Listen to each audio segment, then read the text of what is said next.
तो पार्ट 6 की शुरुआत वहीं से होती है जहाँ पिछला एपिसोड खत्म हुआ था। जीचन और फू तो जी के पीछे ही पड़ जाते हैं। इवन शूटिंग खत्म होने के बाद उसके पीछे पीछे उसके घर तक भी आ जाते हैं उसका सामान पहुंचाने के बहाने। फिर एक दूसरे को यहाँ से निकालने की बड़ी कोशिश करते हैं, लेकिन दोनों में से कोई भी जी के घर से जाने को तैयार ही नहीं था। जीचन के कपड़े पर पानी गिर जाता है तो वो टिश्यू ढूंढने लग जाता है, जो उसे फू लाकर देता है, बताता है कि मुझे यहाँ के बारे में सब कुछ पता है कि कौन सी चीज कहाँ पर है, इसलिए अगर और कुछ भी चाहिए होगा तो मुझसे मांग लेना। जिसके बाद तीनों साथ में मूवी देखने लग जाते हैं, जहाँ पर जीचन और फू को तो बहुत ज्यादा नींद आ रही थी, मगर फिर भी वो जाने का नाम ही नहीं लेते। फू तो कॉफी पी पी कर जगा हुआ होता है, लेकिन जीचन तो जी के कंधे पर ही सर रख कर सो जाता है, जो जी को पहले तो काफी क्यूट लगता है, पर फिर उन्हें जगाकर घर जाने के लिए कह देती है। लेकिन तभी उसे रोंग रोंग का ख्याल आता है, जो अभी तक घर नहीं लौटी होती है, तो वो लोग उसे कॉल करने लगते हैं, मगर उसका फोन तो स्विच ऑफ आ रहा था। तो जीचन बताता है कि शायद वो वांग से मिलने गई होगी, तो जी वांग को कॉल लगाती है, उनसे इस बारे में बताती है, मगर रोंग रोंग तो कल से ही वांग से मिलने नहीं आई है। तो सारे मिलकर उसे ढूंढने के लिए जाते हैं, लेकिन उन्हें रोंग रोंग कहीं नहीं मिलती। तभी वांग को याद आता है कि उसने एक बार रोंग रोंग को प्रॉमिस किया था कि वो उसे उसके फेवरेट स्वीट पोटैटोज खिलाने के लिए ले जाएगा, जो कि इनके यहाँ से 4-5 किलोमीटर दूर था। तो वांग भागते हुए उस जगह पर पहुँचता है जहाँ पर उसे रोंग रोंग मिलती है, जो स्वीट पोटैटोज ले रही थी उसके सारे फ्रेंड्स के लिए, इसीलिए उसे देर हो गई थी। तो उसे देखकर वांग को भी चैन मिलता है। फिर सारे लोग यहाँ पर आते हैं और गप्पे मारते हुए स्वीट पोटैटोज एंजॉय करते हैं। अब अगले दिन रोंग रोंग बहुत खुश थी, क्योंकि आज वांग इंटरव्यू देने के लिए इनके स्टूडियो आने वाला था। तो कुछ देर में वांग भी वहाँ आ जाता है। अब उनकी इंटरव्यू शुरू ही होने वाली थी कि तभी रोंग रोंग के कलीग्स वांग से उसके मॉम एंड डैड के डेथ से रिलेटेड क्वेश्चन करने लग जाते हैं, जो सब सुन रोंग रोंग को बहुत ही गुस्सा आता है। तो वो उन्हें चुप कराकर वांग का हाथ पकड़कर उसे बाहर ले आती है, क्योंकि वो वांग को सैड फील नहीं कराना चाहती थी।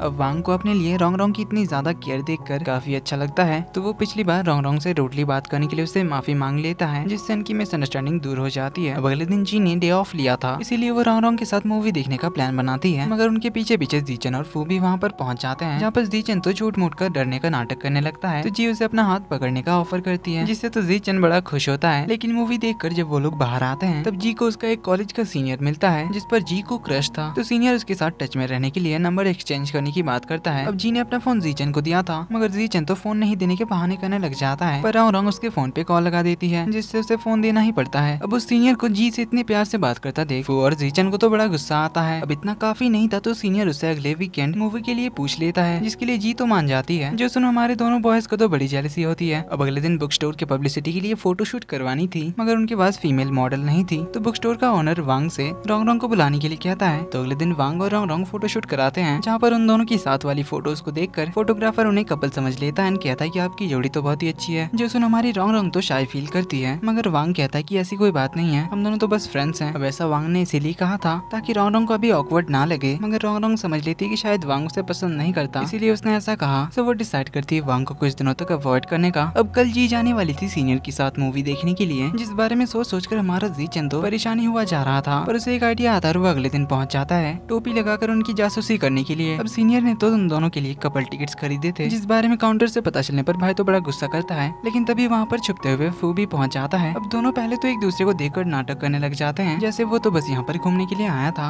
मगर फिर दोनों समझ ही जाते हैं, इसीलिए जी पर नजर रखने के लिए वो दोनों छुपकर उनसे थोड़ी दूर जाकर बैठ जाते हैं। लेकिन जब भी जी और सीनियर बात करने के लिए थोड़ा सा क्लोज आते हैं, जीचन तो चिल्ला देता है। आवाज सुनकर जी पीछे मुड़ती है, तो ये दोनों अपना फेस छुपाने लगते हैं, मगर जी को तो आवाज सुनी हुई लगती है, इसीलिए बाहर आते टाइम वो इन दोनों को पकड़ लेती है। तो जीचन बहाना कर देता है कि फोन ने मुझे मूवी दिखाने का प्रॉमिस किया था, इसीलिए हम आए थे। लेकिन अब सीनियर तो जी को फिर से अगले वीकेंड डिनर पे इनवाइट करता है, बट उनकी बातें जीचन और फू दूर होने की वजह से नहीं सुन पाते। लेकिन जीचन भाई तो बड़ा सैड होता है जी को सीनियर के साथ देखकर, तो वो युवान के डॉर्मेट्री चला आता है, जहाँ वो उनसे अपने किसी दोस्त का नाम लेकर कि मेरे एक दोस्त को उसके बेस्ट फ्रेंड से प्यार हो गया, तो क्या उसे अपनी फीलिंग्स कन्फेस कर देनी चाहिए। तो युवान उसे अपने एक दोस्त के बारे में बताता है, जिससे अपने बेस्ट फ्रेंड से प्यार हो गया था, पर जब उसने उस लड़की से कन्फेस किया, तब से उस लड़की ने तो युवान के दोस्त से मिलना ही छोड़ दिया। अब ये जानकर तो हमारा भाई सैड होता है, लेकिन दूसरी ओर जी को अपने सीनियर के साथ डिनर पे जाने का मन नहीं था, तो वो अपने साथ किसी को ले जाना चाहती थी, जिसके लिए सबसे पहले उसे जीचन ही याद आता है, इसीलिए वो जीचन को मिलने के लिए बुलाती है, जहाँ पर वो उसे सीनियर के साथ डिनर के बारे में बताती है। जो सुन जीचन तो और ज्यादा सैड होता है, क्योंकि उसे लग रहा था कि जी सीनियर को लाइक करती होगी, इसीलिए वो उसे दूसरे काम का एक्सक्यूज देकर अकेले ही डेट पर जाने के लिए कह देता है। तो जी ये सुनना तो नहीं चाहती थी, क्योंकि वो सोच कर आई थी कि जीचन भी उसके साथ जाना चाहेगा, पर जीचन तो उसे डेट के लिए गुड लक विश करके सैड होकर चला जाता है। लेकिन जी तो जीचन की बातें सुनकर अपसेट होती है और जीचन के बारे में ही सोचने लग जाती है। अब अगले दिन जी तो सीनियर के साथ डेट पे चली गई थी, तो जीचन भाई हमारा सैड होकर उससे बात करने आता है। दोनों सैड तो थे ही, पर अभी भी दोनों एक दूसरे को गिव अप कर देने के लिए ही कहते हैं, ताकि जी के लिए एक कंपटीटर कम हो जाए, मगर दोनों में से कोई भी गिव अप करने के लिए तैयारी नहीं था। उल्टा तियान के मोटिवेट करने पर वो डिसाइड करता है जी को कन्फेस करने का। दूसरी ओर जी को तो हर बात पर जीचन की ही याद आ रही थी। सीनियर कुछ भी बात करे तो जी उसमें बस जीचन के बारे में ही बात करने लग जाती है, जो सुन सीनियर भी समझ जाता है कि जी को उसमें कोई इंटरेस्ट नहीं है, बल्कि उसे तो पहले से ही कोई पसंद है, जिस बारे में वो जी से भी कहता है। तब जाकर जी को एहसास होता है कि वो जीचन को लाइक करती है। तो इसके बारे में काफी कुछ सोचने के बाद वो जीचन को मिलने के लिए बुलाती है, मगर जीचन तो उसे उसके डेट के बारे में पूछता है। इस पर जी उसे बताती है कि उतना बुरा भी नहीं था, जो सुन भाई हमारा सैड हो जाता है। पर इधर फू तो जी को अपने दिल की बात बताने के लिए उसके घर के पास प्रैक्टिस करने लग जाता है। तो वहीं दूसरी ओर जीचन तो ज्यादा सैड होकर ओवर टाइम शूटिंग प्रैक्टिस कर रहा था, जिसे सैड देखकर असिस्टेंट उसे मोटिवेट करने आती है। तो जीचन को देखकर ये असिस्टेंट समझ जाती है कि बात जरूर जी को लेकर होगा। वहीं से जी फू को देख लेती है, तो वो उसे कुछ बात करने के लिए बुलाती है। तो फू अपने फ्लावर्स को छुपाकर उसे पहले बताने के लिए कहता है। तो जी उसे बता देती है कि वो जीचन को लाइक करती है, मगर उसे नहीं पता कि जीचन उसे लाइक करता है या नहीं, जो सुनकर ही फू का तो दिल टूट जाता है। तो जी उससे पूछती है कि उसे क्या करना चाहिए। तो फू भाई साहब अपने दिल पर पत्थर रखकर उसे कहते हैं कि तुम्हें अपने दिल की बात सुननी चाहिए। ये क्या कर वो एक इम्पोर्टेंट काम का बहाना करके फ्लावर्स के साथ सैड होकर चला जाता है, मगर जाते हुए उसे गुड लक भी विश करता है। इधर असिस्टेंट जीचन से कहती है कि उसे इतनी जल्दी हार नहीं माननी चाहिए, इसीलिए तुम्हें उसे अपने दिल की बात बता देनी चाहिए। तो जीचन भागता है जी को ढूंढने के लिए। तो वो उसके घर पहुंचता है, लेकिन वहाँ जाकर उसे पता चलता है कि जी तो अपने ऑफिस गई है। तो जीचन उसे कॉल करता है, मिलने के लिए बुलाता है, जहाँ जी के आते ही वो उसे पहले हग कर लेता है और फाइनली उसे अपने दिल की बात बता देता है कि वो उसे प्यार करता है। तो जी रिप्लाई में सीधे उसे किस कर लेती है। इसके बाद तो जीचन जी को घर छोड़ने के लिए आता है, मगर उसे जी को छोड़कर जाने का मन नहीं कर रहा था। पर काफी रात हो चुकी थी, इसीलिए जी उसे घर जाने के लिए कहती है। तो जीचन तो घर आकर बहुत ही ज्यादा एक्साइटेड होता है। पहले तो यूबी को जाकर ये खुशखबरी बताता है, फिर घर पहुंचकर तो फोन पकड़कर ही बैठ जाता है जी से बातें करने के लिए। वहीं तो जी भी कुछ ज्यादा ही खुश लग रही थी, जो रॉन्ग रॉन्ग भी नोटिस कर लेती है। इसके बाद तो इन दोनों का हाई स्कूल लवर्स की तरह रात रात भर जाकर चैटिंग एंड कॉल्स पर बातें होती रहती है। लेकिन इधर युवान तो जीचन को असिस्टेंट के साथ ही पेयर अप कर रहा था, जो देख वो उसे बता देता है कि वो जी के साथ रिलेशनशिप में है, मगर उसकी इस बात पर ना ही युवान को बिलीव होता है, ना ही उसके दूसरे दोस्तों को। इधर वांग और रॉन्ग रॉन्ग भी कोइंसिडेंटली मिल ही जाते हैं, लेकिन अभी भी दोनों ने एक दूसरे को अपनी फीलिंग्स नहीं बताई होती है। इधर जी एक दिन के लिए आउट ऑफ टाउन जाने वाली थी, तो जीचन उसे लेकर पूरा दिन घूमने के लिए जाता है और साथ में क्वालिटी टाइम स्पेंड करते हैं। वहीं इधर वांग रॉन्ग रॉन्ग को किसी लड़के के साथ देखता है, जो उसके काफी क्लोज था, क्योंकि वो उसका कजन ब्रदर था। मगर वांग और उसके दोस्त समझ लेते हैं कि शायद वो रॉन्ग रॉन्ग का बॉयफ्रेंड है, जो देखकर वांग थोड़ा अपसेट होता है। पर कुछ देर बाद वो उस लड़की को उसकी गर्लफ्रेंड के साथ देखता है, तो वो छुपकर उन्हें देखने लग जाता है। इवन उनकी वीडियो रिकॉर्डिंग भी कर रहा था। मगर तभी रॉन्ग रॉन्ग भी बुक स्टोर पहुंच जाती है, तो वांग उसे जल्दी से साइड में ले आता है, ताकि वो उस लड़की को दूसरे लड़की के साथ देखकर सैड ना हो जाए। पर रॉन्ग रॉन्ग का कजन उन्हें देख लेता है, इसलिए वो रॉन्ग रॉन्ग से बात करने के लिए आता है। पर वांग तो उसका हाथ ही मड़ोड़ देता है, क्योंकि उसे लग रहा था कि वो लड़का रॉन्ग रॉन्ग को चीट कर रहा है। पर फिर सारे बैठकर मिसअंडरस्टैंडिंग क्लियर करते हैं, जिसके बाद रॉन्ग रॉन्ग वांग के साथ डिनर करने जाती है, जहाँ पर वो इनडायरेक्टली उसे कन्फेस ही कर देती है कि वो उसे लाइक करती है, क्योंकि वांग उसके ड्रीम बॉयफ्रेंड की तरह दिखता है, जो सुन हमारा वांग भी बहुत खुश होता है। मगर वो भी उसे अपनी फीलिंग्स कन्फेस करे, पर इससे पहले ही रॉन्ग रॉन्ग टल्ली हो जाती है। तो वांग उसे कैरी करके घर छोड़ने जाता है। जी अपने ट्रिप से वापस आती है, तो जीचन उसे पिक करने जाता है, मगर अब तो उसे जी को बिना देखे एक पल भी नहीं रहा जा रहा था। तो वो कई सारे बहाना करके जी के घर चला आता है। तो जी भी उसे रॉन्ग रॉन्ग से छुपाकर अपने रूम में ले आती है, जहाँ पर जीचन को जी का लिखा हुआ एक लव लेटर मिलता है, जो उसने अपने हाई स्कूल क्रश को लिखा था, जिसे पढ़कर तो भाई को बहुत जेलसी होती है। तो भाई की जेलसी मिटाने के लिए जी उसे किस करती है, मगर उसी वक्त रॉन्ग रॉन्ग वहाँ पर आ जाती है। बट लकीली उसके देखने से पहले ही इन दोनों ने एक बुक्स उठा लिए थे। तो रॉन्ग रॉन्ग पूछती कि जीचन कब आया और तुम दोनों बेडरूम में क्या कर रहे हो। जी बहाना मारती है कि शूटिंग के बारे में कुछ डिस्कस करना था और हम तुम्हें भी डिस्टर्ब नहीं करना चाहते थे, इसीलिए। तो रॉन्ग रॉन्ग उन्हें कंटिन्यू करने के लिए क्या कर जाने लगती है, मगर जीचन उसे रोक लेता है और उससे उस लव लेटर वाले लड़के के बारे में पूछने लग जाता है। तो रॉन्ग रॉन्ग उसे जी के हाई स्कूल और कॉलेज के जितने भी सारे क्रशेस थे उन सब के बारे में बताने लग जाती है, जिसमें से उस लव लेटर वाले लड़के के साथ जी तो उसके फेवरेट आइडल का कॉन्सर्ट भी देखने के लिए गई थी। उन्होंने तो आधी रात को जाकर उस आइडल के नए एल्बम्स भी खरीदे थे, जो सब सुनकर जीचन को तो बड़ा गुस्सा एंड जेलसी हो रहा था। तो जी जल्दी से जाकर रॉन्ग रॉन्ग का मुंह बंद करती है और जीचन को भगाती है। पर जीचन तो कुछ ज्यादा ही अपसेट हो गया था, मगर जी उसे कॉल करके जैसे ही बताती है कि वो उनकी रिलेशनशिप के बारे में सभी को बता देगी, जीचन का गुस्सा गायब हो जाता है और वो तो काफी खुश होता है। इवन इतना ज्यादा एक्साइटेड होता है कि वो तो बेड पर ही रोल करने लग जाता है। अगले सीन में जीचन और फू बैठकर बातें कर रहे थे, जहाँ फू उसे जी का ध्यान रखने के लिए कहता है और उन्हें गुड लक विश करता है, और जीचन से एक रिक्वेस्ट करता है कि वो जी को उसके लाइक करने वाली बात ना बताए। फिर शाम को जी सारे फ्रेंड्स को बुलाकर जीचन के साथ अपने रिलेशनशिप के बारे में रिवील कर देती है, मगर अभी भी युवान को बिलीव ही नहीं होता। तो ये प्रूफ करने के लिए जीचन जी का हाथ होल्ड करता है, जो देखकर युवान कहता है कि इसमें कौन सी बड़ी बात है। ये कहकर वो भी जी का हाथ पकड़ता है। तो जीचन जी को किस करता है और जी से भी कंफर्म कराता है, जिससे युवान पहले तो शॉक्ड होता है, पर अब जाकर उसे बिलीव होता है। पर ये सुनकर रॉन्ग रॉन्ग भी शॉक्ड थी। तो वो उनसे पूछती है कि अगर तुम दोनों में ये सब कब से शुरू हुआ, तो मुझे कैसे पता नहीं चला, जबकि जी तो हमेशा मेरे साथ ही होती है। इस पर वांग उसे कहता है कि तुम्हारा दिमाग थोड़ा स्लो चलता है ना, इसीलिए तुम्हें समझ नहीं आया होगा। तो रॉन्ग रॉन्ग जीचन से कहती है कि ठीक है, फिर जी अब से एक दिन तुम्हारे साथ रहेगी और एक दिन मेरे साथ। इस तरह से तुम हफ्ते में 3 दिन उसके साथ घूमना और बाकी 3 दिन जी मेरे साथ रहेगी, और संडे के लिए हम लोग टॉस किया करेंगे ताकि जी किसके साथ घूमने जाए, जिस पर जीचन तो मना कर देता है तो रोंग रोंग उसे मारने ही लग जाती है। तो जी को इस तरह खुश देखकर फू भी उसके लिए हैप्पी होता है, पर इस मौके को सेलिब्रेट करने के चक्कर में वो सभी बहुत ड्रिंक कर लेते हैं। स्पेशली जीचन तो कुछ ज्यादा ही ड्रिंक कर लेता है, इतना कि वो जी के कंधे पर ही बेहोश हो जाता है। तो जी उसे अपने बेडरूम में सुला देती है, पर जीचन तो बस ये सब नाटक कर रहा था जी के साथ नाइट स्टे करने के लिए, जिसे एक्टिंग करते जी पकड़ भी लेती है, पर जीचन तो उसे अपनी ओर खींच लेता है, जिससे मोमेंट रोमांटिक हो जाता है। बट सीन यहीं पर कट हो जाता है। वहीं अगले दिन स्कूल का सीन दिखाया जाता है जहाँ पर तियान और यूबे टीम अप करते हैं, पर इस बार यूबे खुद उसके टीम में आया था, क्योंकि अब तो हमारा यूबे भी तियान को लाइक करने लगा था। तो इसी तरह कुछ टाइम बीत जाता है। जीचन और वांग नेशनल शूटिंग कंपटीशन में जाते हैं, जहाँ उनका मैच देखने के लिए सारे लोग पहुंच चुके थे। जीचन और वांग शूटिंग कंपटीशन के लिए जाते हैं, जहाँ पर सभी को हराकर जीचन फर्स्ट आता है और वांग 0.2 पॉइंट से सेकंड आता है। तो सभी इनके लिए बहुत खुश होते हैं। वहीं वांग मैच के बाद ही रोंग रोंग से कन्फेस कर देता है। तो फाइनली ये दोनों भी रिलेशनशिप में आ जाते हैं। वहीं हमारे मिस्टर फू तो अपने सारे दोस्तों के लिए बहुत खुश होते हैं। और इसी के साथ इस ड्रामे का एंड भी यहीं पर होता है। तो ये ड्रामा कैसा लगा कमेंट में जरूर बताना, और जल्दी ही मिलते हैं एक और इंटरेस्टिंग सीरीज के साथ। तब तक के लिए ये वीडियो पसंद आई तो वीडियो को लाइक कर देना, चैनल पर पहली बार आए तो do subscribe and hit the bell icon. मिलते हैं अगले वीडियो में, तब तक के लिए take care and bye bye.